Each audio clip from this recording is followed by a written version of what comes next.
From Cooper Union in New York City, a discussion on issues facing Muslims in the Middle East, Europe, and the United States, featuring Oxford University professor Tariq Ramadan. This was Professor Ramadan's first public address in the U.S. since being barred from the country by the Bush administration in 2004. This program is about an hour and a half.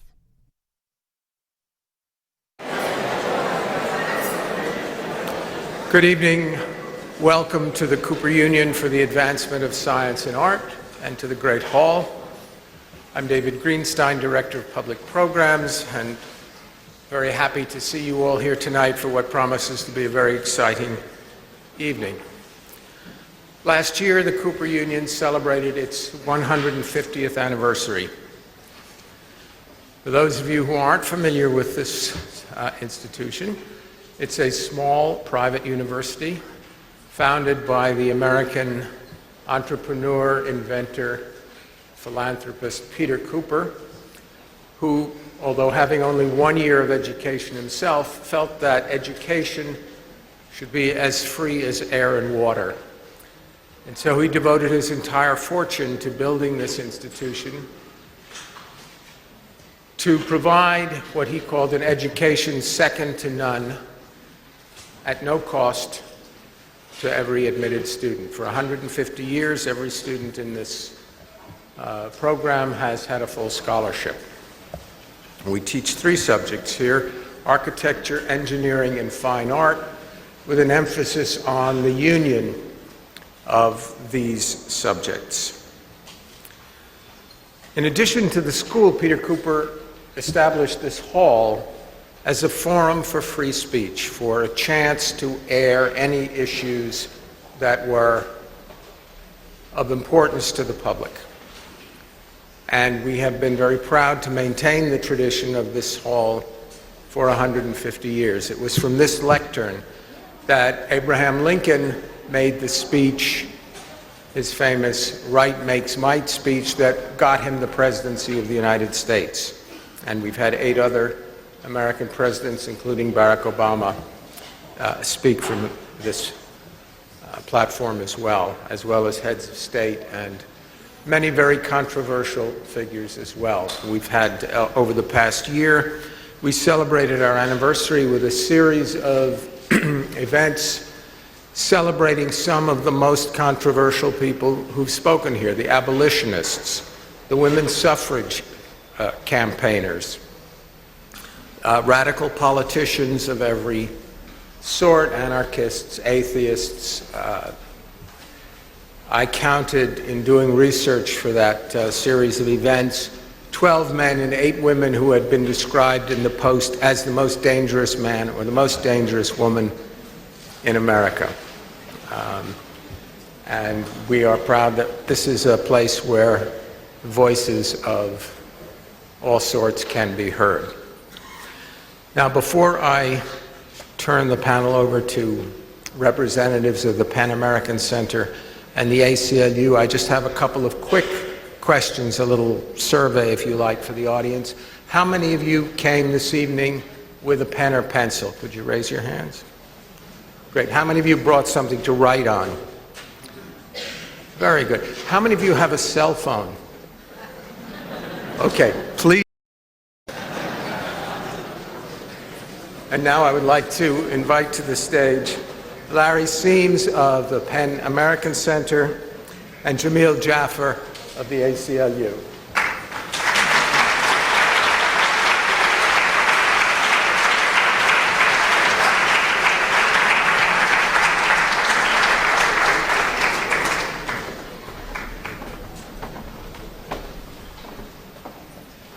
Good evening. I'm Larry Seams, Director of Freedom to Write and International Programs at Pan American Center. As many of you know, PEN was founded just after the First World War on the principle that discussions among writers from different countries and cultures can reduce the kinds of tensions that lead to such catastrophic conflicts.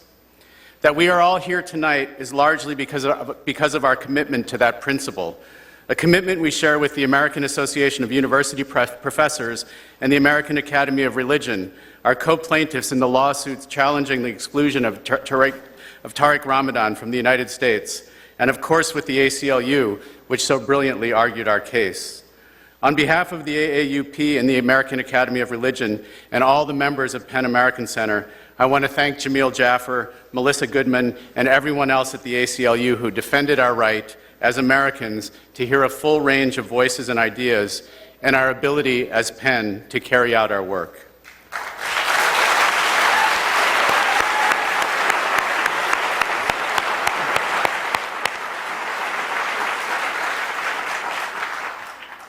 "20 years ago, next month, Larry McMurtry, who was then the president of Penn American Center, testified before Congress about the dangers of excluding those whose views our government disfavors from the United States.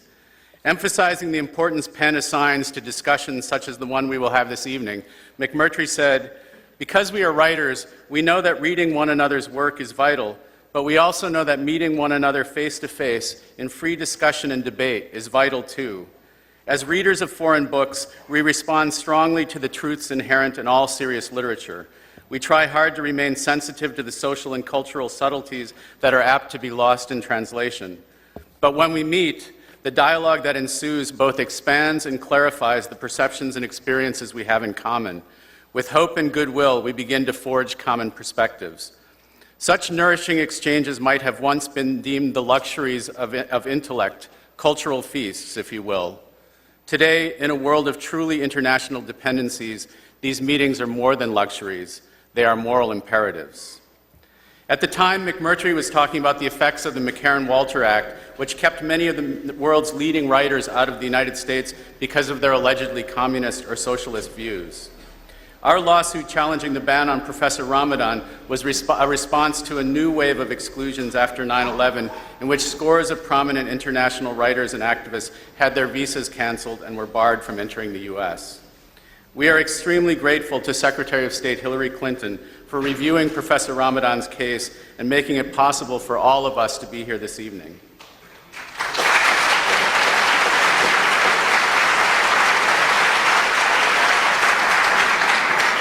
We will be working with the AAUP, the ACLU, and the administration to make sure other post-9/11 exclusions are also reviewed and reversed.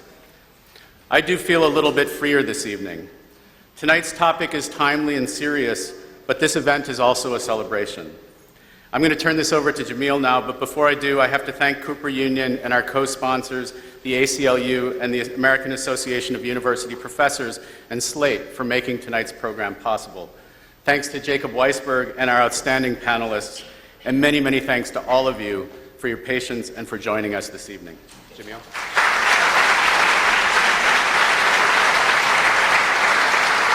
Thanks, Larry, and thanks to all of you for joining us this evening. I'm Jamil Jaffer. I'm the director of the ACLU's National Security Project. That Tariq Ramadan is in the United States at all is a testament to the advocacy and commitment of three different organizations: the American Academy of Religion, the American Association of University Professors, and Penn American Center. 6 years ago, the Bush administration revoked Professor Ramadan's visa and effectively banned him from the United States. With the help of the ACLU, the three organizations I mentioned brought a lawsuit under the First Amendment to challenge the ban. An appeals court eventually rejected the Bush administration's basis for the ban, and as Larry said, earlier this year, Secretary of State Hillary Clinton signed an order that lifted the ban altogether. If not for the lawsuit that three American organizations filed several years ago, this evening's discussion wouldn't be taking place at all. At the end of this evening, we can all decide for ourselves whether what Tariq Ramadan has to say is persuasive or unsettling or even infuriating. But we should take a moment to appreciate that we can decide for ourselves. One point of the First Amendment is to create a political space in which we can discuss and debate issues of public concern without government interference or censorship. Tonight's discussion takes place within that protected political space. In many other countries, that space doesn't exist at all. It's the government that decides which ideas get heard. It's the government that decides which ideas are worthwhile and which ones aren't. We have the opportunity, and in fact, we have the constitutionally protected right to decide for ourselves. And we have this right because organizations like AAR, AAUP, and Penn American Center protect and defend that right. On behalf of the ACLU, I'd like to thank those three organizations, as well as the Cooper Union, Slate Magazine, and all of the panelists. And it's now my pleasure to introduce Jacob Weisberg, Chairman of the Slate Group.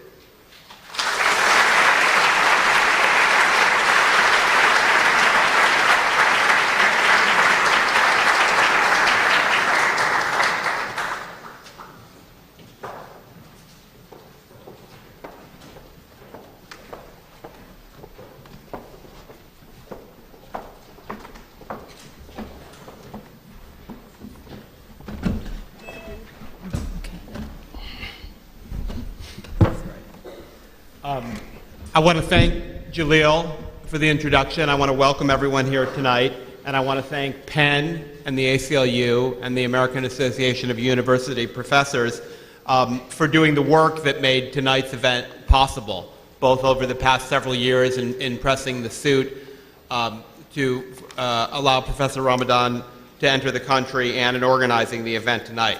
I'm going to very quickly introduce our panelists so we can get down to it, and then I will explain a few things about the format, and we'll start right in. To begin, at the far end, George Packer is a writer for The New Yorker. He's the author of several books, including his most recent collection, Interesting Times. Dalia Mogahed works for the Gallup organization. She's the co-author of a book entitled Who Speaks for Islam? Professor Ramadan needs no introduction. I think you all know who he is. Joan Wallach Scott is a sociologist, and historian. I was getting to that. She's at the Institute for Advanced Study in Princeton. She's also the author of the book The Politics of the Veil, and she is former chairman of the Academic Freedom Committee of the American Association of University Professors.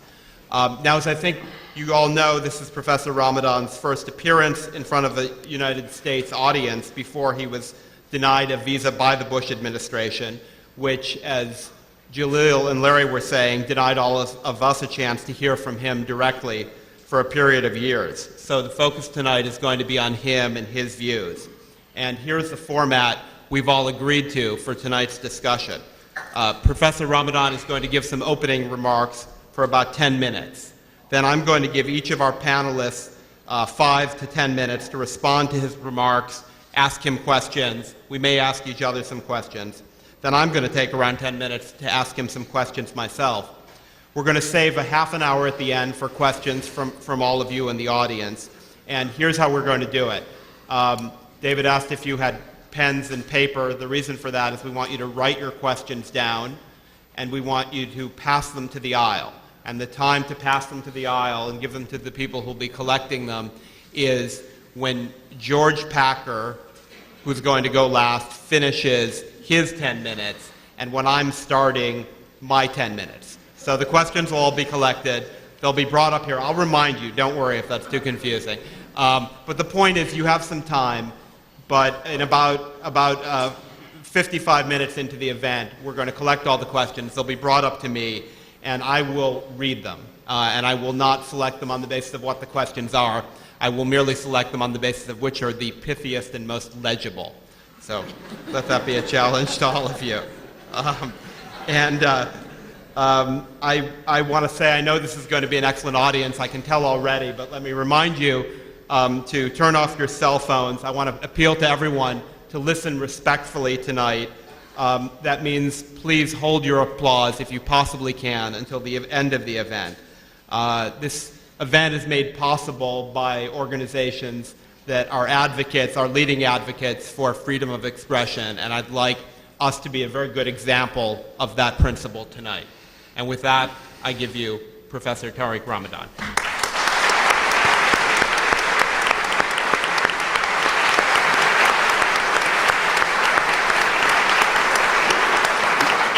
Thank you. Thank you so much for being here this evening. And I want to start. This is, I just arrived yesterday. This is the first time I'm talking after 6 years of being banned from this country. So let me start by thanking first the four organizations that were supporting me for during this 6 years, and especially, of course, with ACLU, Jamil and Melissa. They did a very great job, and I want to thank them. With AAR, of course, PEN and AAUP, from the very beginning, these organizations were supporting me, and they were in touch with me saying that what is happening in this country is wrong. It's wrong in the light of the American values and our common values and our common dignity. So this is something which is for me quite important, to thank them, but also to thank all the people who were in touch with me from the States and inviting me for video lecture, conference, saying we are not going to accept that. This is wrong and this is not the way forward. I want to thank them, and I want to thank all the people also who are here and not here, but also these people who did not agree with me, who have read and say, no, we don't agree, but still said the decision of the American, the Bush administration was wrong. I want to thank them because for me, for now and for the future, these are the people showing the dignity of the country. We disagree, but you should come. You should be able to speak, and you should be able to say what you have to say. So thank you for this support, and thank you for being here. In the room here this evening, there are also people that I want just to mention. So many, but I don't have time. But there is with me Mona Ali, who is my assistant here, without whom it would have been impossible for me to do the work I have been doing. So thank you for your support from the very beginning. And our journey started 10 years ago when I came here in the States. Cynthia Reed, she's here, and she's my publisher. And once again, for your trust and your company during this last years. Thank you so much for being here, you and your husband. And I just heard that one of my friends also who was supportive from the very beginning, Benjamin Barber, is here. So once again, thank you. And I have so many other people to thank, but let me come to the point of our discussion here this evening. It's mainly what we are talking about, it's mainly about secularism, Islam, and democracy, and it's our situation in the West. A few years ago, when I started to think about our presence in Europe and in the West, I stopped speaking about Muslims in Europe and Muslims in the West by saying we are European Muslims, we are Western Muslims, and it's completely different. The difference is that we are not here in a host country. We are at home, and Islam is a Western religion.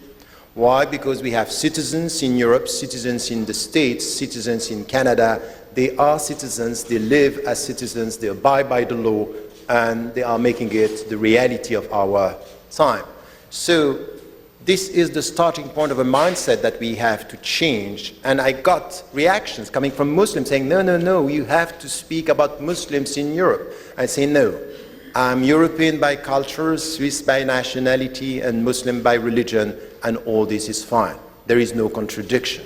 So the point for me, the starting point of our discussion is this, and not only to rely on perceptions, because very often, just after September 11th in this country, you had President Bush speaking about the Muslims in a way which was us versus them. They don't like our values. He was speaking about the extremists, but implicitly the message that we got is there is a problem with Muslims. And still what we have now in our European countries as well as here, it's still when we speak about Muslims, it's as if we don't speak about true Americans, true Europeans. There are still the other within, the outsider with it. So I would say that this is the starting point of our discussion. So how can we change the mindset? Is to go from perceptions to facts and figures.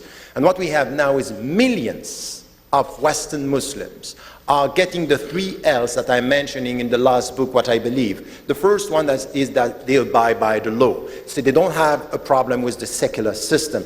If we understand the secular system is not against religion, is to make it clear that we are distinguishing power and authorities, that the state the power of the state is something which has nothing to do with the power of the authority of religion. The private sphere is where we decide for ourselves, so we don't have a problem with this as Muslim citizens. We abide by the law, and this is the first L. The second L, which is everywhere now in all the European and the Western countries, and this is the case here in the States, is that we speak the language of the country, and there is no problem with this. So look at what is happening with the second, third, and onward generations now. They are American, they are European, and they speak English, German, French, as all the others. They are citizens of their country, abiding by the law, speaking the language. And then there is something which is quite important, and this is the starting point also of our discussion. This is where I got the problem which pushed an administration to ban me from the country, is that we are loyal to our country and loyal to our values. What does it mean to be loyal? It means that I'm loyal to my country when I'm a committed citizen. And when I'm a committed citizen means that when I agree with my government, I'm going to support it. But when I disagree, in the name of my free citizenship, in the name of my freedom of speech, I should be able to say that's wrong. I should be able, for example, to say that to go to Iraq is wrong. I should be able, for example, to be involved in anything which has to do with social injustices or anything which has to do with discrimination, racism, unemployment, and international issues. This is the only way to be loyal as a citizen, is to be critically, constructively loyal. And the great majority, and it's huge. If you speak with all the governments around Europe and in the West, they will say, we don't have a problem with the great majority of the Muslim citizens. So they abide by the law, they are loyal, and they speak the language. So this is something which is quite important for us.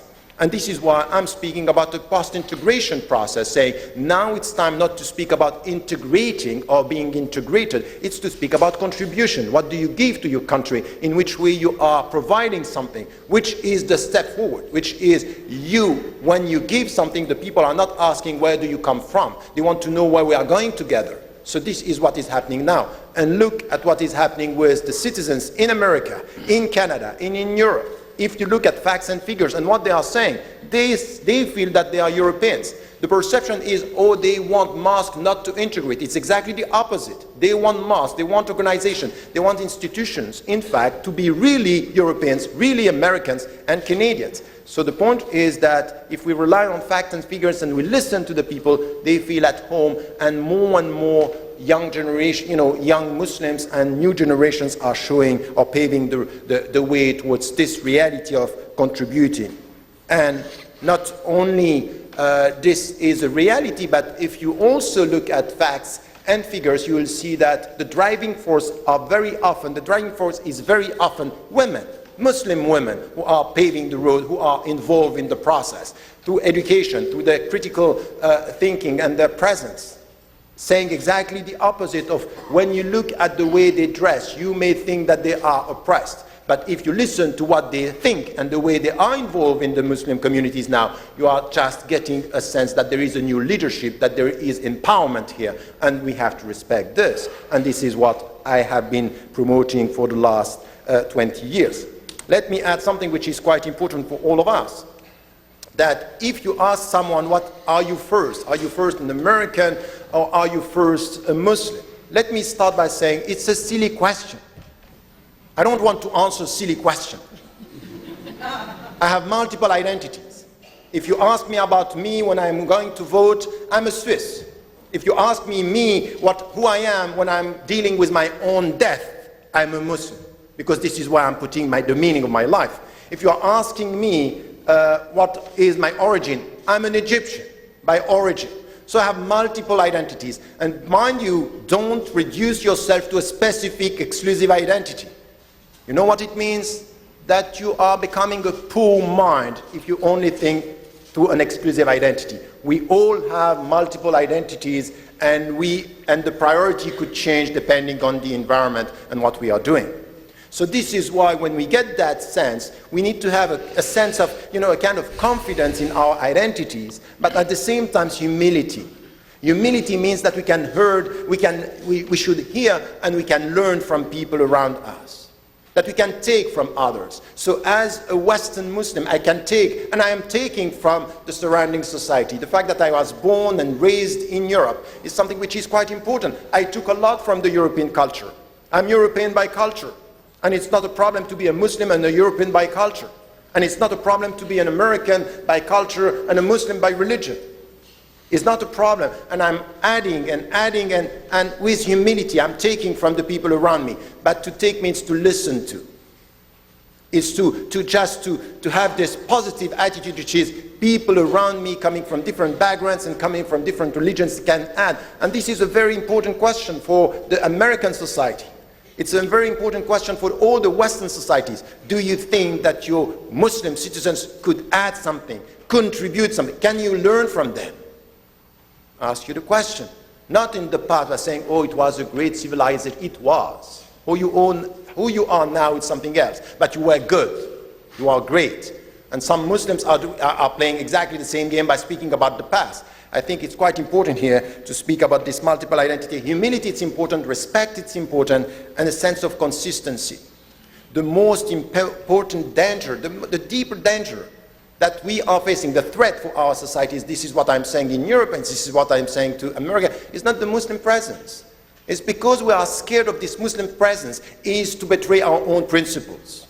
Is to be able to discriminate. Is to be able to legally discriminate by saying, oh, they want to colonize our countries. They are not ready to be Americans or Europeans. They are colonizing. So we come with a very restrictive understanding of our common law.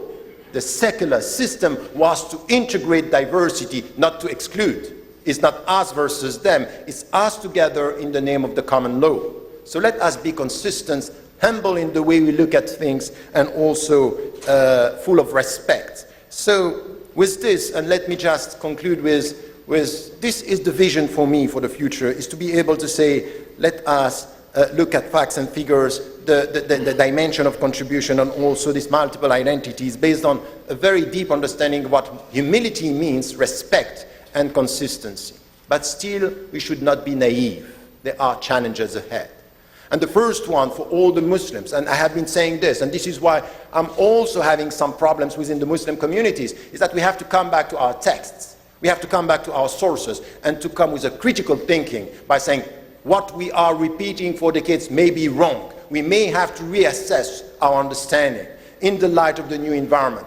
And we should do this in the West as well as in Muslim majority countries. This is why in the book Radical Reform, I'm crossing the board. I'm saying these are challenges for all the Muslims living in the contemporary world, not only for Western Muslims. But for Muslims living in the West, they have the opportunities and they have the space to be able to promote the thinking and also to be connected to Muslim majority countries. So there is no way to cut ourselves from the Muslim majority countries and the Muslims living there. It's an ongoing dialogue, but it's a challenge on women, on the understanding secularism, on understanding the very meaning of separation of authority and not connecting this to the past, to colonization, to something which is against religion. It was not, it should not be, and these are challenges. The second thing which is really important for us here, and I am advocating a new we, and the new we is look at this room. Muslims, non-Muslims, atheists, Jews, Christians, we are all together. We have a common future. So the point is for all of us to say, okay, how are we going to build this sense of belonging to the common future? It's also to be able to learn about the people who are living. And there is a lack of knowledge. Not only a lack of knowledge of Islam, I'm sorry, a lack of knowledge for Christians about Christianity, for Jews about Judaism, for secular people about secularity. There is a lack of knowledge about memory. Because we are scared of the present, we are reducing the past.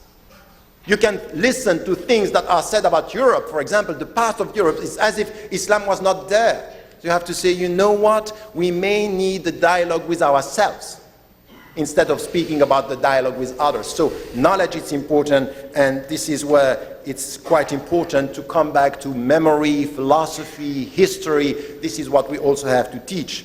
Let me just add two things and end with this. All of us, we should be very cautious to not to accept this confusion in our current discussion.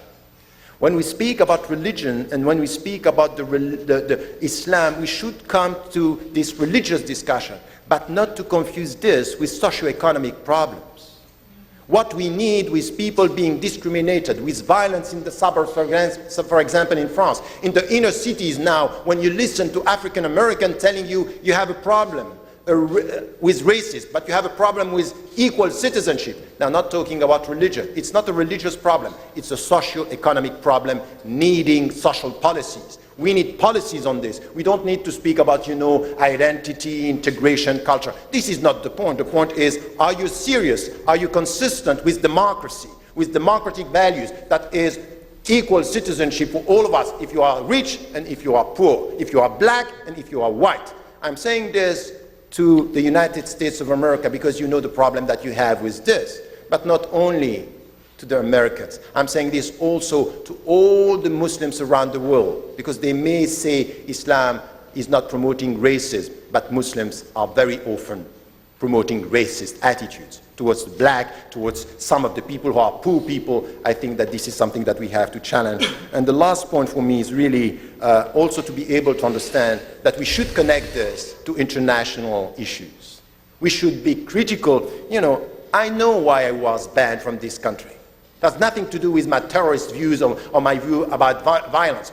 I was invited by the State Department 5 months before being banned from this country. And I said it. I am condemning violent extremism, and I have nothing to do with this. But I'm not going to keep quiet when I think that the American policy is wrong, when going to Iraq was wrong and was illegal, that not to support the right of Palestinians, in my view, is wrong, and I want something which is a more balanced policy coming from the United States of America. I'm still waiting for this, but I think that this is my right. This is where I am a true citizen. This is the dignity when I am asked, I'm free to speak about this. Yesterday when I arrived, I entered and it was good. After 1 hour, it was good. This is the first step. But between my entrance and just before coming outside, I was asked, what are you going to speak about? What are the topics? I said, that's fine. The first step is to enter. The second step, no questions, please. No questions. Not about that. Let me speak the way I want. I am used, or I was used, and I was coming to, some of the Muslim majority countries to be asked about what are you going to say.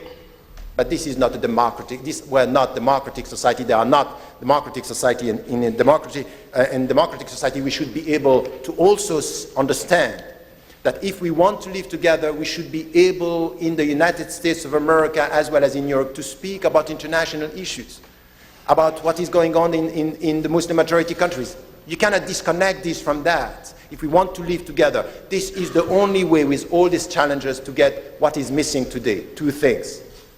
Trusting each other. I disagree with you, but I'm ready to listen. You are critical, but I'm ready to be challenged. And this is the sense of humility. And the second thing is the sense of belonging. I'm a European, you are Americans, this is your country. Let us, with this new we, come to a critical discussion. We disagree, but our future is common. Or we may disagree, but our future is common. And this is where we should come together. Thank you.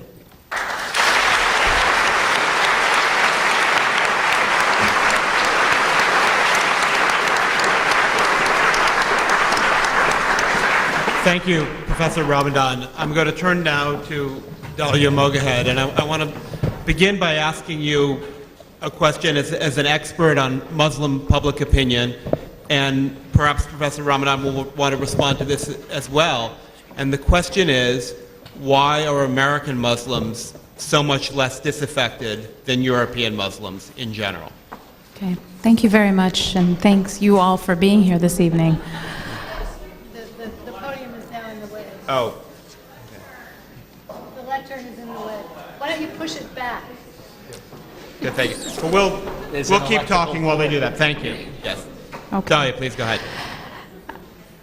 I'm going to draw on the research that we've done at Gallup on European Muslims in Britain, France, and Germany, as well as American Muslims. And what we find is that there are several differences between American and European Muslims, but there are also many things that they share. So I'll start with the differences, which is sort of the questions you alluded to. Muslim Americans are, on average, more educated and more affluent than the general public. Muslim American women, for example, are among the most educated women in America. In fact, just second to Jewish women in their level of education. They have no gender gap between Muslim American men and women. Muslim Americans are employed, they're entrepreneurial, they're highly educated. And this is in stark contrast to many Muslim communities who are European, where they are, on average, much less likely to be employed, socioeconomically disadvantaged. So that is one big difference, and there are many reasons for this difference. One is the reason that immigrants came to each continent. So many Muslim American immigrants immigrated to this country for education, for higher education, my parents being an example. Just as a huge generalization, but many of European Muslim immigrants came to their countries as laborers. So we're dipping into a different set of communities within each country. The other distinction or unique aspect of Muslim American communities is that the largest group within our community are African Americans. So they're not immigrants. 35% of the Muslim American community is African American, and they do make up the largest single racial group. So those are some of the differences in terms of socioeconomically. But there are also many similarities, and I think one that might surprise people is that Muslim Americans are not less religious than European Muslims. And I think that there's a misconception that there's sort of an implicit connection between success economically and educationally and somehow being more secular. And that's not the case at all, in fact. Muslim Americans are in fact slightly more religious, or a larger percentage of Muslim Americans say religion is an important part of their daily life than do European Muslims. But on the question of identity, because I think that's a really important question, Professor Ramadan touched on it, we ask a question around identity, and we ask people to tell us how strong they identify with their faith, and then we ask them how strong they identify with their country, how strong they identify with their ethnicity, and we ask each identity separately, so that you're not choosing between identities, but you're simply scaling each one. And what we found is that Muslims in Europe, as well as Muslims in the United States, are as likely as the general public to identify strongly with their nation. Specifically in Britain, Muslim British citizens are more likely than the general public to say they identify strongly with their nation. Where they are very different from the general public, especially in Europe, is on their identity with their faith. Muslims identify much stronger with their faith than does the general public with theirs. And so there is this confusion that these two identities are competing, when in fact, when you look at how they relate to one another, they are not inversely proportional, meaning having a stronger religious identity does not correlate with a weaker national identity. They are actually, they have no relationship in that way. They are complementary identities. Some of the other things we found specific to citizenship is that European Muslims, like American Muslims, have a great deal of confidence in their national institutions. So institutions like the judicial system, the honesty of elections, the national government, at least as likely, and in many cases much more likely, as are many immigrants, more likely than the general public to express confidence in these democratic institutions. But where there are similar challenges, even though Muslim Americans tend to be more educated, more affluent, etc., largely successful socioeconomically, they do share one basic challenge with European Muslims, and that is that significant minorities in both societies, significant minorities of the general public doubt Muslim citizen loyalty. So around 44% will say that they don't believe Muslims living in their country are loyal to the country. So there is this issue of a doubt, an ongoing issue with Muslim Europeans or Western Muslims in general having to prove their loyalty or being seen as having dual loyalties, which is not borne out in the research. And finally, I'll just end with our research on sympathy for violence, because I think that underlying all of these discussions, whenever we're talking about secularism, democracy, integration, underlying all of these discussions is always this security concern. And I think it's important to understand the research. We found that, first of all, Muslims in general are no more likely, in many cases less likely, than the American public and European publics to express sympathy with violence targeted at civilians. So that's just one basic fact.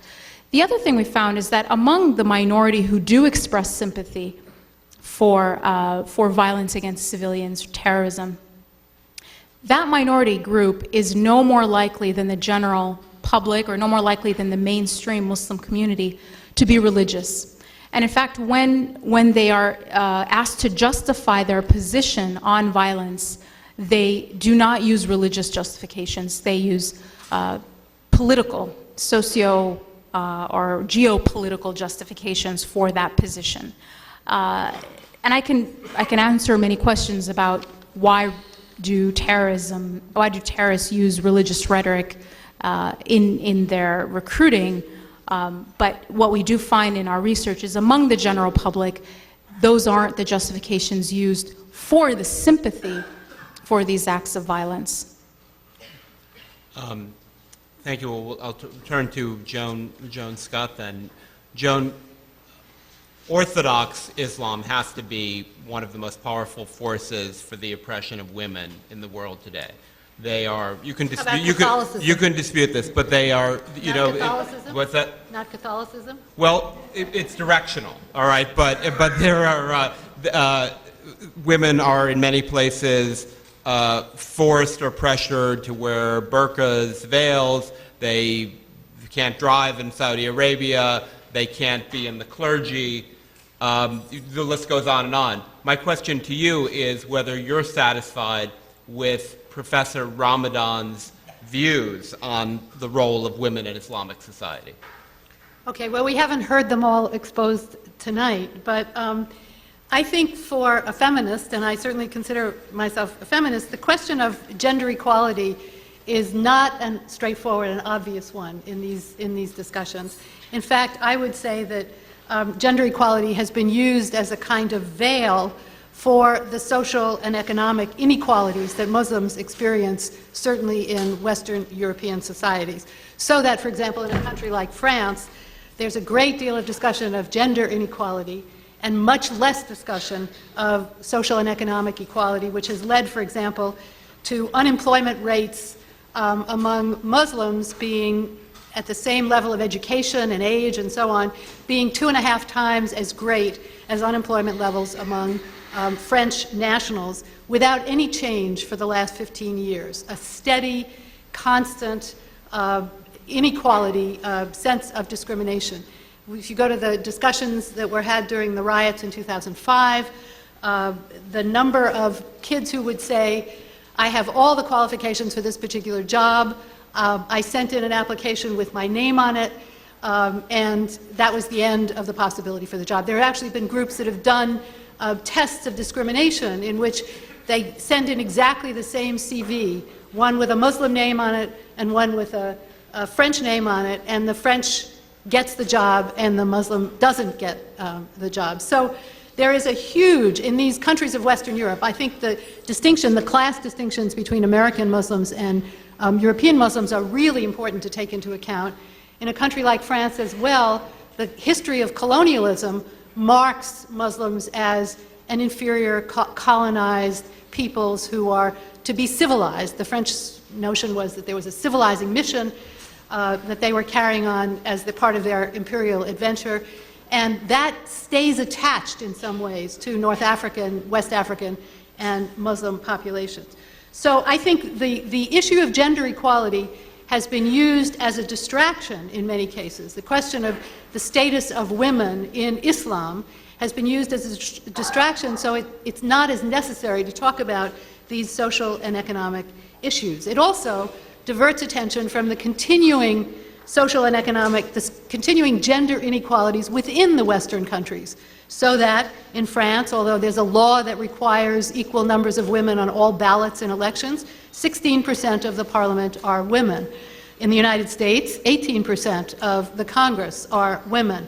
And we could go into salary differentials and all the rest of it. That all gets put aside or neglected in the contrast between the equality that we supposedly experience and the equality that they don't have. In fact, I've been fascinated by the way in which Western politicians, men for the most part, who have spent most of their careers trying to interfere with the reproductive rights of women, with access of women to politics, with the rights of women in job markets and other kinds of. These guys have suddenly become champions of Muslim women's equality, and equality defined as, very vaguely defined, as equality. But if you ask what exactly is meant by equality, well, it's not wearing a headscarf. It's not wearing a burqa. In fact, many of the women who wear burqas or headscarves, but certainly the headscarves are the ones I know something about, will tell you that they've chosen to do it not because their parents are forcing them to do it, not because their brothers are threatening their lives, but because they represent a younger generation of Europeans who want to insist on the integrity of their religious beliefs as well as on their, the fact of their citizenship in many of these countries.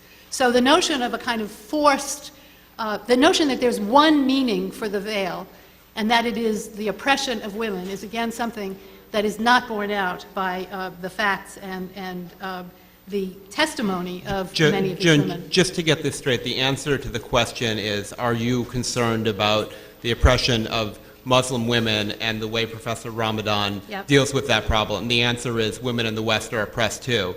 And I take your point, and yes, they are. But No, there are very specific roles that are denied to women in Islamic societies, professional roles, the clergy. There is explicit discrimination, and I don't hear you very concerned about it. I'd like to have your information on that. The Iranian parliament has more women in it than the American legislature.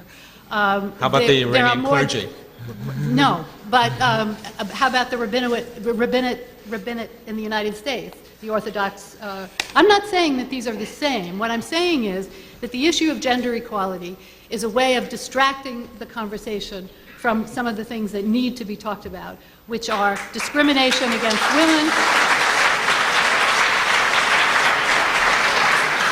discrimination against women in the West, and discrimination against Muslims in many of these Western countries. Okay, but I still have a question. I do have a question that I'm going to get to, because in my own sort of feminist, secular feminist thinking about these things, obviously questions come up that are disturbing, but they have to, it seems to me the questions have to be asked within the context of a nuanced appreciation of the way in which the issue of gender equality is being instrumentalized for political reasons that have very little to do, in the end, with feminists' goals on either side of the question. So the famous issue that Professor Ramadan is always accused by President Sarkozy of France and many other people as well of ducking on is the question of the stoning of adulterous women. I actually think that his solution to the problem is not a bad one. That is that there be a moratorium. He has said, he can say it himself, but he has said that he opposes... This is a tough question. Yes, that he opposes stoning, but that he thinks there ought to be a moratorium on it so that Muslim jurists can deliberate it, because unless the discussion happens from within, unless there is a set of interpretive arguments that the issue will not be resolved, and it certainly can't be a Western imposition on the religious teachings or the religious interpretations of a particular group. So I think I would accept that, but still I would ask the question, okay? And the question, the gender question is, and it comes not so much from a Western feminist's perspective as it does from what I know of Islamic feminists. And my question is, exactly what role would women have in these conversations about the ending of stoning? How would their voices be represented? What sort of role would they play in the interpretive debates that need to be had around a question as difficult as that? And I have many other things to say, but I'll stop there. Professor Ramadan. Yes. Let me just go straight to your question, because there are many other things that I wanted to comment. But on this question, and this is, once again, I was having an interview this afternoon, and once again the same story came.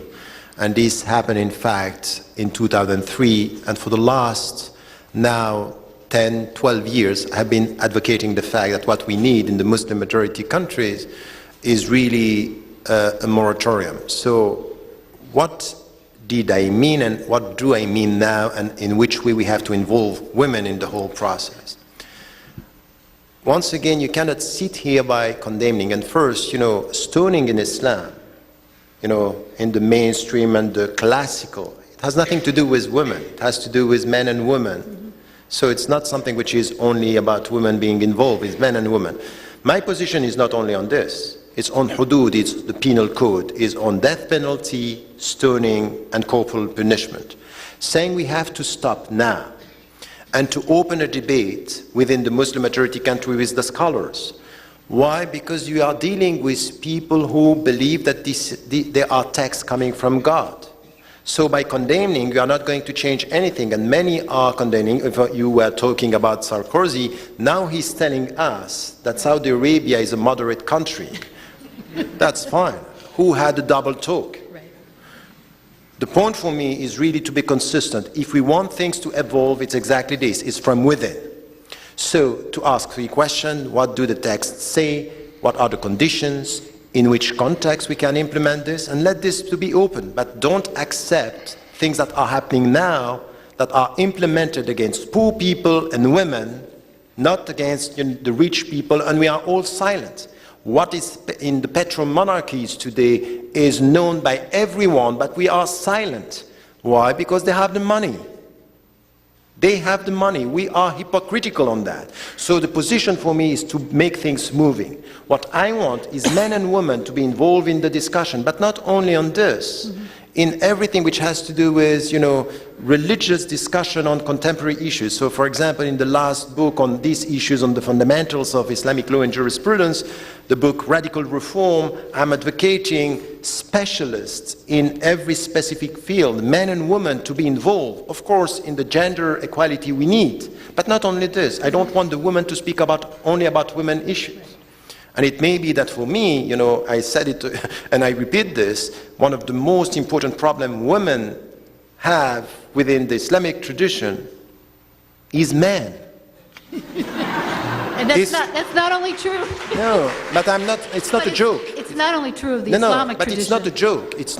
It's really not a joke. It's really something which is critical. This is why we have to talk about involving people in a critical discussion on this, because there are projection, cultural projection, reduction of the text to something which is a literal reading. So I would say the way you were portraying the Muslim majority countries, I would say that yes, we have many problems. But we have to go beyond only, repeating some of the stories to come to see what is happening in Muslim majority countries as well. And I can tell you that in many Muslim majority countries, even in Saudi Arabia today, you have trends of women being more educated, more involved, and challenging this patriarchal, macho authority, which is a reductive take on the scriptural sources, on the Quran. You also have to listen to them. They may say, we don't want westernization, but we want freedom. And it may be that we can get freedom without westernization. And we should be humble enough in the West, you and me, to accept that they could be free, but not like us. I'll turn now to George Packer to continue this conversation.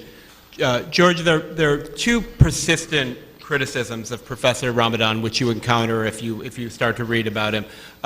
One is, and I'm merely summarizing here. I'm not taking this position myself. I'm serious. But one is that he engages in a kind of doublespeak, that he says very different things in front of an audience like this in the West, as opposed to what he would say in front of an Islamic audience in France or in a Muslim country. And the other one is that in his desire to accommodate everyone, both liberals and Orthodox Muslims, he sort of evades hard questions and conflicts and fundamental tensions between an open society and religious fundamentalism. And I wonder if you, as someone who has looked at this, thinks either of those criticisms is justified, and perhaps you can ask him some questions yourself that'll help us all form an opinion about that. Okay. Well, first, I want to welcome you to the U.S.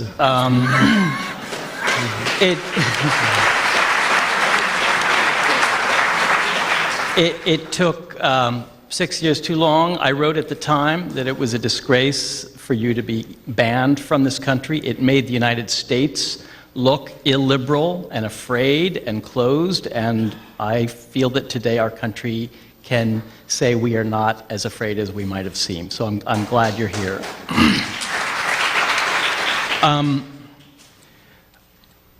I don't buy the argument that Professor Ramadan is two-faced or speaks out of both sides of his mouth or says one thing to one audience and another to another. I just don't see any evidence of it. And there is evidence that he says the same thing to every audience. There's a very good profile written by my wife about Professor Ramadan, which I've read a few times.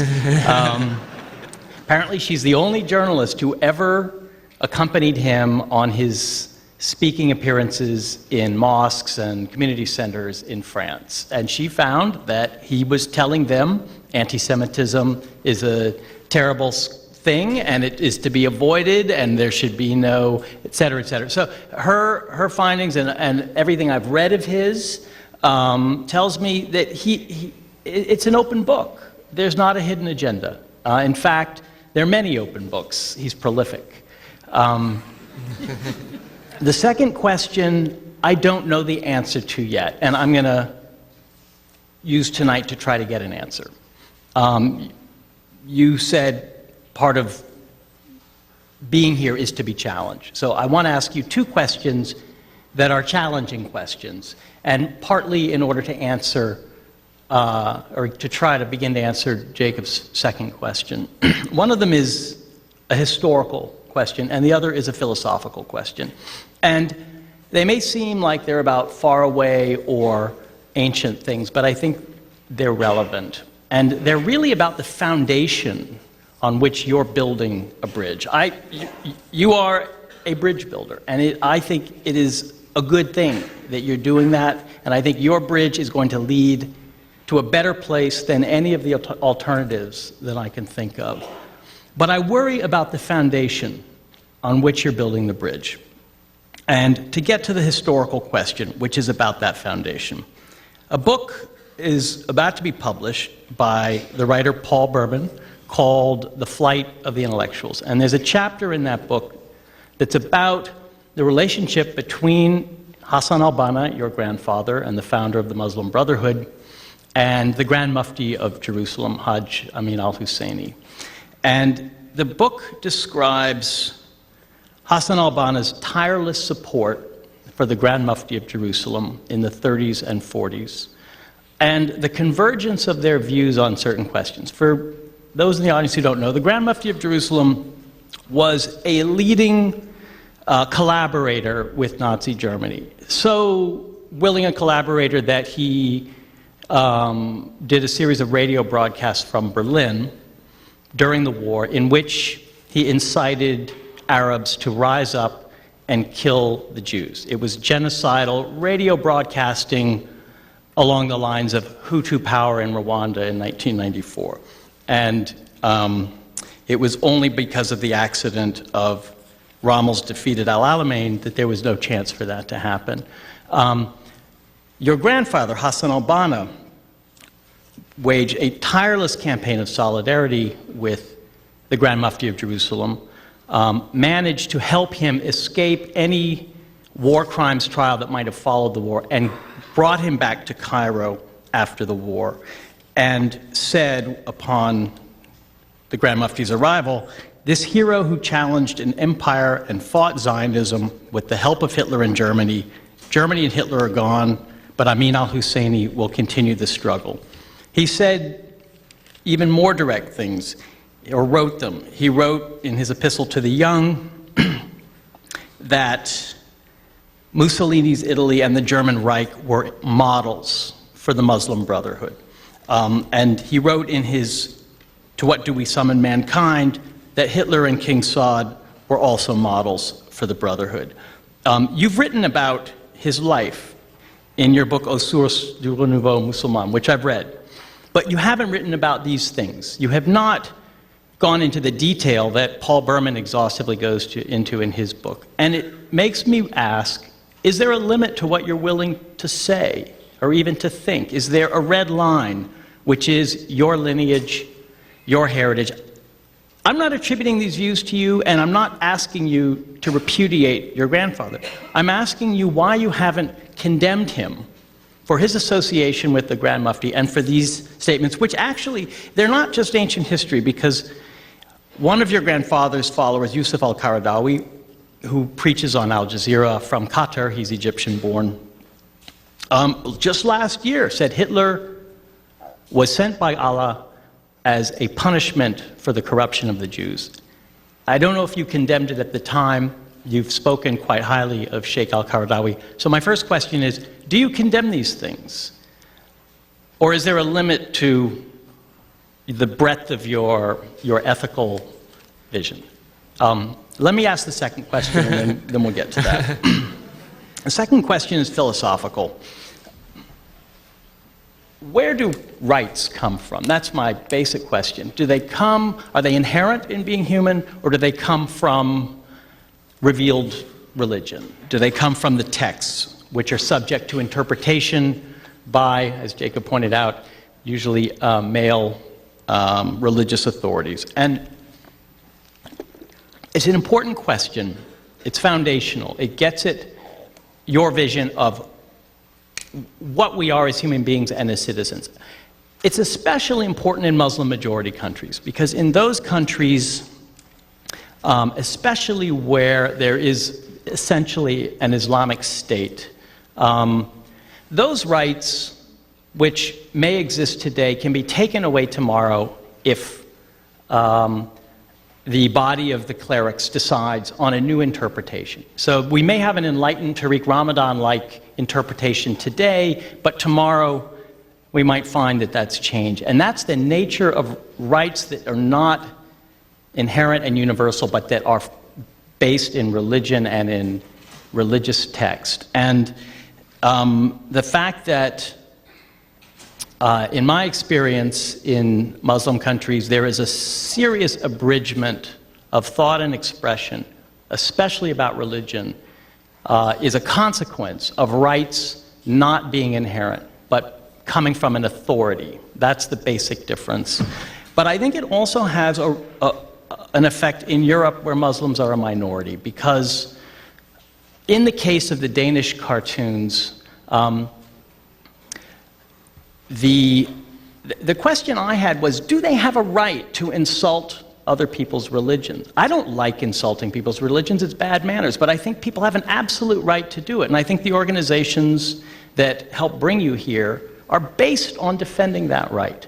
And yet I think among a good many Muslims in Europe, and not just the ones who advocate or even seek to carry out violence against those cartoonists who are a serious, there isn't that absolute conviction that there's a right, that the right of freedom of expression includes the right to insult, ridicule other people's religion. So I guess I ask, where do rights come from, and do they include that right? Okay. You can take a few minutes. I have more than 2 minutes. Okay. So about your first question, let me tell you something about, you spoke about the book of Paul Berman, which is going to be published. And I have been asked, I arrived yesterday for the last, this morning, at least 3 times about this book. And I read what he was writing before. I can just tell you something which is quite important for me. Mainly, I was expecting something else from someone from his reputation, because he's translating things that I have been facing during the last 20 years in Europe, about my grandfather, about the moratorium and all this. This is a book of translation from French to English of some of the points, and I responded to many of this. But on the specific point that you are referring to, and on my grandfather, once again, I said it. I'm coming from this family, and I'm studying and I studied his life and what he has been doing. And I put this into the context of the 30s and the 40s in Egypt. Many things that he was saying, for example, resisting the British colonization, educating the people, spreading, the message of Islam as something which was a resisting force. This is something that I respect. Now there are other things, and the organization, the hierarchy, these are things that I have been critical, and I said it. Now on this very specific point, if you can find me a true quotation, because this is what is in the book I wrote, that what Hassan al-Banna said about the Nazi and the fascist is, this is the distortion of the European nationalism. And I quote this sentence in the book. His support to the Mufti is something which is supporting the Mufti against what was happening in Palestine, which is the silent colonization, and especially the Stern and Irgun groups, which were terrorist groups. This is against them that he was speaking that way. So we should also contextualize this. Now, anything which has to do from anyone, from my grandfather or anyone, supporting the Nazi or supporting the killing of Jews because they are Jews, on anti-Semitism, I'm condemning it. So there is no limit from whoever is saying this. But I don't want wrong quotation and things that are not put in this very specific context, saying I'm supporting the Mufti in the name of Islam against anything which has to do with colonization and the creation of, he was against the creation of Israel. This is quite clear.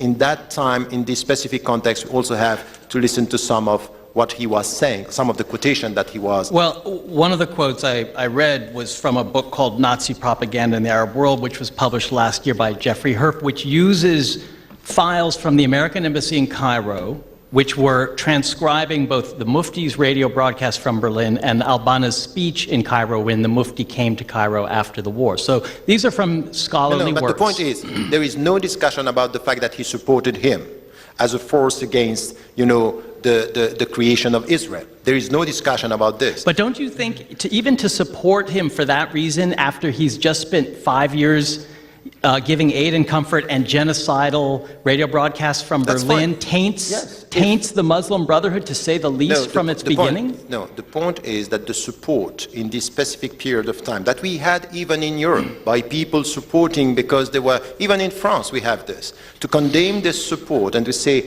any kind of support towards the Nazi was wrong. I have no difficulty of saying this was wrong and not acceptable. But now what I'm telling you is that quotation coming from Hassan al-Banna supporting the Nazi or supporting anti-Semitism, the way you describe this, I'm challenging this because I didn't find this quotation the way they were put. Now, if this is the case, and you can come with the true quotation, not what, many things were said about Hassan al-Banna that he, if you come back to the text, you find exactly other quotation and things that are not exactly the opposite. I came with the quotation when he's saying the fascist system is a distortion of nationalism, and this is not the way we should go. So on this point, to be clear, that I'm basing my position here on quotation, and if this is the case, if you can find it, I will condemn this.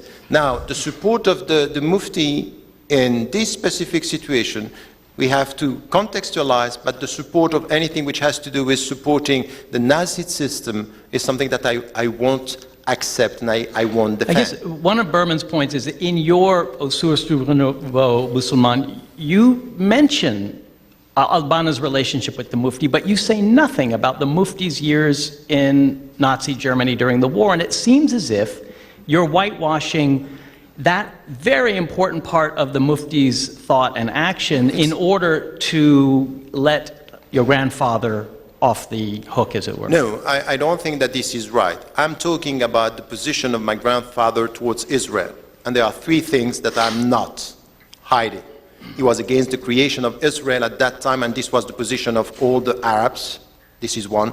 Second, he was using all the allies that he can get, but he never supported the fascist systems, never. This is what I'm saying, and this is true, and this is based on what he wrote, because there are 2,000 articles that were not published, that we have. He never supported the Nazi or the fascist system. This is not true. This is the second thing that I'm saying. And the third thing that I'm saying is that this also has to be contextualized. So it's not a book on the relationship with the Mufti and what the Mufti was doing. Now, if for you this shows that he's supporting the Nazi system, I think it's not enough. He was supporting the resistance towards what was the project of the creation of Israel. I don't like contextualizing a long-term alliance with a leading Nazi propagandist and collaborator. To me, there's nothing to contextualize. No, I think that this is not the way it should be put, because he was not. And once again, he was the Mufti of Egypt, the Mufti of Jerusalem. He decided his own strategy.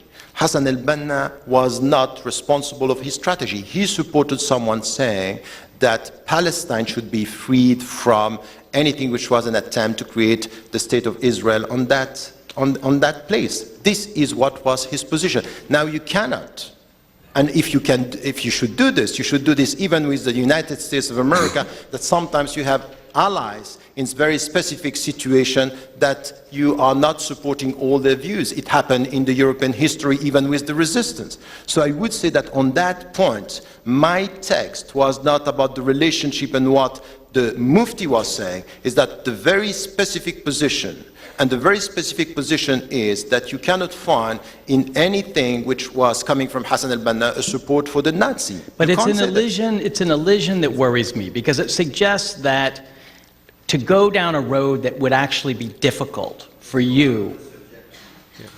you pulled back, you retreated from that road because it would have raised hard questions about your grandfather and the Brotherhood. I think we've aired this issue very well. Let me just interject for 1 minute to say we want to give time for the audience to ask questions as well.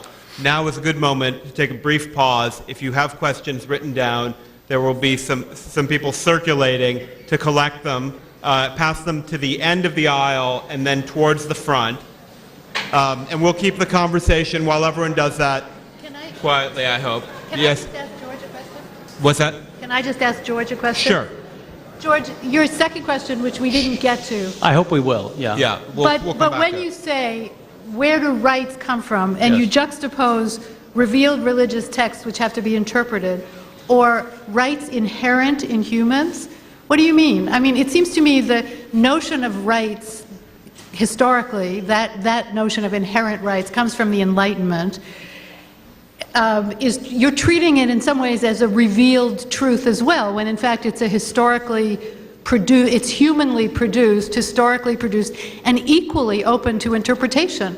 I mean, the Supreme Court, just to take one example, takes the Constitution, which lists what our rights supposedly are, and reinterprets it all the time. Well, so I will answer that, but I'd first like to hear Professor Ramadan's answer to the philosophical question. Maybe I can frame the question in a slightly different way while we're collecting the questions. Professor Ramadan, I should say, welcome to America as well. And I'm sorry I neglected to say that at the beginning. I think all of us in this room, I'm sure, support the idea of a bridge between liberalism and Orthodox Islam. And my question is that kind of bridge possible? and how serious are you about providing it? And I think George's second question goes to that point. And I guess I would frame it a little differently in terms of religious tradition and liberalism. In all of the world's traditions, religious traditions, there are parts that don't reflect contemporary social practice. I mean, you can read Deuteronomy, it's true in Judaism and Christianity, in probably every faith, but in almost every faith there have been voices through history who have tried to accommodate the religion to contemporary social practice. And in fact, the way that religious thinkers have often done this has been by reinterpreting religious texts and saying that, in fact, correctly interpreted, that text does not require the stoning of women or permit polygamy or demand religious courts or so on and so on. And I guess my philosophical question for you is, where are you in the continuum between, on the one hand, the way you're sometimes described as a Muslim Martin Luther, who is an active participant in that reinterpretation, and on the other hand, the Muslim Jerry Falwell, who takes a literal position on text and says, yes, we have to accommodate our societies, but the law is the law, and the Quran says what it says?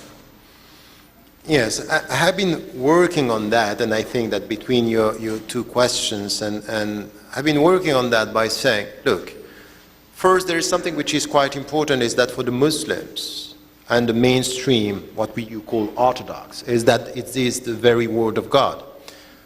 But the point is that this is where the discussion starts, that it was revealed over 23 years, and it should be, and it is, open to interpretations. And what I'm saying is not new. It's something which is as old as the Islamic legal tradition, by saying it has to be contextualized. Of course, we have fundamentals. They're not going to change the way we pray, the way, what we call the ibadat, everything which has to do with worship, and the fundamentals. But now, from the very beginning, in the legal Islamic tradition, there is something which is a critical reading of the scriptural sources, and not denying the fact that you can add to what you get from the text anything which is coming from the common rationality. This is not something which is new in the Islamic tradition.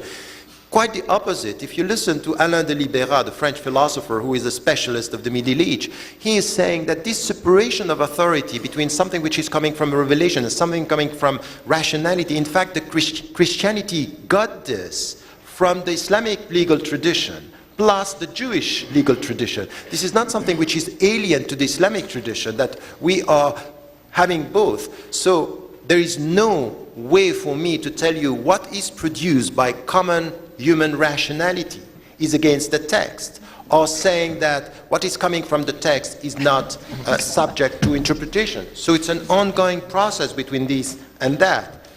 Does it mean that there are principles that are beyond, history? Yes. What I said, the fundamentals for a believer is, what we have when it comes to the creeds, when it comes to the practice. But when it comes to implementing, what I'm saying, for example, in the discussion that we had on the moratorium, some of the texts are clear-cut. For some of the scholars, there is no discussion. This has to be implemented. The point is that we need to understand that there are conditions and the context. So in the light of the context, I'm coming with a reinterpretation of the text by saying, if you implement the text literally, you are going to betray the very end, the objective of the text. All this is coming from what? It's coming from rationality, a critical reading. And this is, once again, something which is part of the Islamic tradition. So when you are telling me that there are things that are, universality, it's coming from our common rationality, I would say, yes. But it doesn't mean that because it's coming also for me from revelation, it's going to contradict something which is coming from our common rationality. I would say the opposite.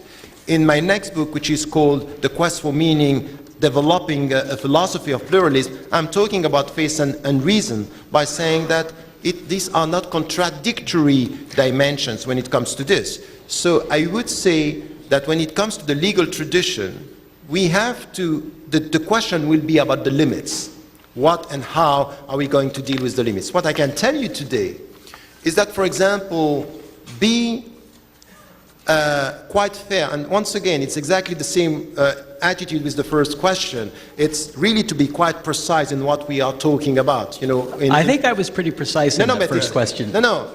But the first question, yes, but my answer is quite precise. And I'm telling you why I'm writing what I'm writing about and in which way I'm distancing myself from anything which has to do with supporting, Nazi and fascists. This is unacceptable, and this is my position, and it would be the case. But the point is that look at what happened with the cartoon, and what happened also with the Get Wilders movie on, Submission. No, the other one, which is on fitna, what he was doing afterward. If you listen and you look at what is happening with Muslims and Western and European Muslims, what they were, the first reaction in the cartoon by Danish Muslims was not what, say, we don't understand. They didn't react for 3 months. And what you should understand that something happened in Denmark, which was a political game. The ambassadors asked the prime minister to welcome them and to talk. He refused. And then they came back to the countries of origin and they played with this, and it became a political issue. It has nothing to do with Danish Muslim citizens saying, no, you can't do this. It was not the case. Now we have demonstrations and people in Muslim majority countries refusing this. But look at what happened with Get Wilders in the Netherlands. He did this, and they say, we abide by the law, and they took a critical distance from that. And this is my position. It's legal to do it. I think it's silly, it's legally silly, but do it. And take a critical distance on that. And I would say that even non-Muslim in our Western society may think that, yes, it's legal, and we have to say, I don't want new law. I don't want to add in the name of something which is coming from God. I say, let us come to our common rule of law. I'm sorry, George. Okay. I don't want to interrupt this very good conversation. On the other hand, we only have a little more than 10 minutes left, and there are a lot of questions, and I want to try to get through quite a few of them, if we can. And I have one more question for you, which I'm asking you only because I've seen it 4 times on the card, so it is the most common question here. It's about Islam and homosexuality. In an article on your website, you wrote, all the world's major religions and spiritual traditions, from the majority view in Hinduism, Buddhism, Judaism, Christianity, and Islam, condemn and forbid homosexuality. Muslims are now being called upon to condemn the Quran and to accept and promote homosexuality to gain entry into the modern world. You also call homosexuality behavior considered reprehensible under the rules of morality. Is sex between 2 people of the same gender wrong under your moral code, and can one be gay and a good Muslim? I responded to that many times, but the quotation, the second one, is not what I'm saying. I say, according to Islam, this is the way homosexuality is perceived. So it's quite clear. From all the monotheistic tradition to Buddhism to the Dalai Lama, are not, the spiritualities are not promoting homosexuality. This is to be said because this is the mainstream and these are the teachings coming from the religions. What I'm advocating then, and saying something which is quite clear, Islam is not promoting homosexuality. What should be the attitude of the Muslims is to be able to say, I disagree with what you are doing, but I respect who you are. And this is what, in a pluralistic society, should be the common ground. You may disagree with the fact that, I'm a practicing Muslim, but I'm asking you to respect who I am. And for the Muslims, is to be able, in our society, to be able to say this: I respect who you are, I respect your rights, but I may disagree with what you are doing. This is one thing. The second thing is, and I said it once, and it was published in Prospect magazine, I said to the Muslims, if someone is a homosexual, man or woman, and he's saying, I'm a Muslim, it's not for me to put someone within or outside Islam. And it's not because you are doing things that for Muslims they are not right, that you can say that you are no longer a Muslim. And a behavior is not putting you outside or within Islam, so you can be a Muslim and you decide the behavior you want to have. This is your responsibility. So I would never say to someone, you are no longer a Muslim because you are homosexual. Now, your decision is yours, your freedom is your freedom. I respect who you are, and you decide the way you want to behave. Mm-hmm. All right. As much as we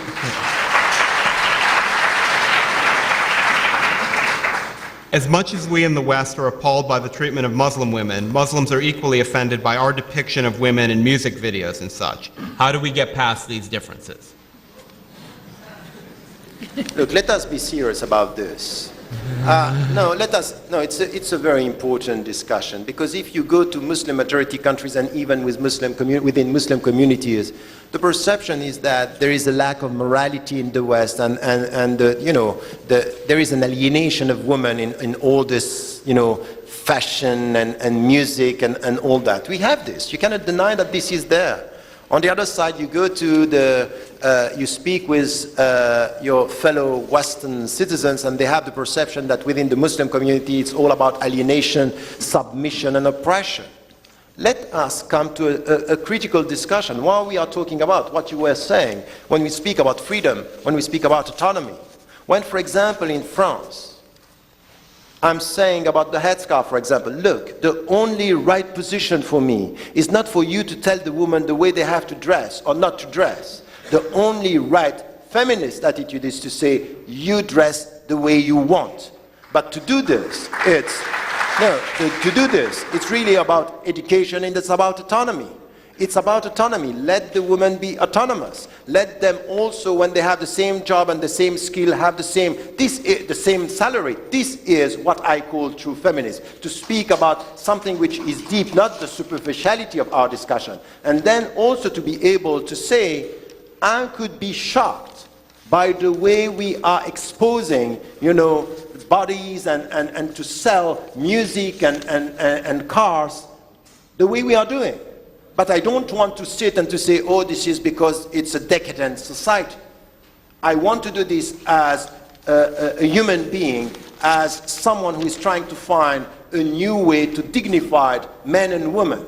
So I would say it's something which is a critical discussion, and we are not getting this discussion. We are not talking about the deep dimension of what it means to be a woman today. For example, my main problem in the Muslim majority countries is not about, rights and duties of women. It's really about being able to speak about women as a human being, as a spiritual being, as a woman who can be emancipated from her ego and being able to experience the spiritual journey. This is the main discussion for me. I don't want to waste my time into something which is, tell me the way you appear and I will know if you are free. I think this is silly. Let me hold applause, please, because I want to try to get through at least a couple more of these very good questions here. A similarly controversial non-Muslim scholar would not be allowed the same forum in most predominantly Muslim countries. Discuss this irony. What I'm saying to many Muslims is that what we have as to the reality of our life in Western countries is allowing us much more than what we have in Muslim majority countries. When it comes to freedom, when it comes to being able to speak and being able to move, to be able to, and more than that, when we speak about the objectives of the fundamentals of the Islamic tradition, it's about protecting dignity, intellect, protecting personal integrity. We are much more protected, and these principles are much more respected in the West today than in many Muslim majority countries. So I would say, I'm still banned from 6 Muslim majority countries today because I cannot speak my mind. And I would say that it's not only for an atheist that it's problematic, it's for every single free mind that it's problematic now in many Muslim majority countries. So instead of being happy to be here in a comparative way, we'll always find people who are worse than us. Let us be consistent. Let us from here, as Europeans or as Westerners, as people who are consistent with their values, ask our governments to be consistent with promoting democracy, which doesn't mean to go in Iraq to impose a model and to kill innocent people, but also to be able to speak to petromonarchies, to speak to people who have money, and to say, you should open up towards democracy in your country because this is the way forward. And I would say, I would support this. I'm against our lack of consistency in the West, and I'm against anything which is instrumentalizing religion in Muslim-majority countries or instrumentalizing secularism, for example, in some countries, in the name of freedom, and when you and what you have, you end up having dictatorships. I would say that I would be critical towards these systems the way I am promoting freedom here. What is your response to critics of Islam, such as Ayaan Hirsi Ali, I know you debated her in London, who claim that normative Islam is not inherently compatible with Western secular values? The problem I have with Ayaan Hirsi Ali is it's deeper than that. It's not about the criticism, because many of the things that she is asking or questioning about Islam, I think that we have to listen. There are legitimate questions, and it's good. The point is that what she's saying is that Islam per se is problematic. And Muslims, because they are Muslims, they are problematic. You cannot be a practicing Muslim and being open to democracy, because it's a contradiction in terms. So you want to start discussing, but the discussion is over, because, okay, I'm a Muslim, so what? So it's over. So you can't. And then she's spreading around mistrust about anything. If you come and say, I'm a practicing Muslim, I abide by the law, I'm a Democrat, I want freedom, I want to... No. Why? Because you are a Muslim. And by definition, Islam. So it's something which is a position which is very close to what I got from populist parties and racists. Targeting you because you are a Muslim, it means that the only way to be an open Muslim is to be an ex-Muslim. It's a problem. I have one more announcement, which is that there are books for sale in the lobby, and if you want to get your book signed, Professor Ramadan has written a lot of books. We've all written books. He's written more than all of us combined. But if you want to get them signed, you can buy your book outside and bring it up here. I'm afraid we're out of time. I know we had a lot more questions, but I really want to thank our panelists and Professor Ramadan for participating today.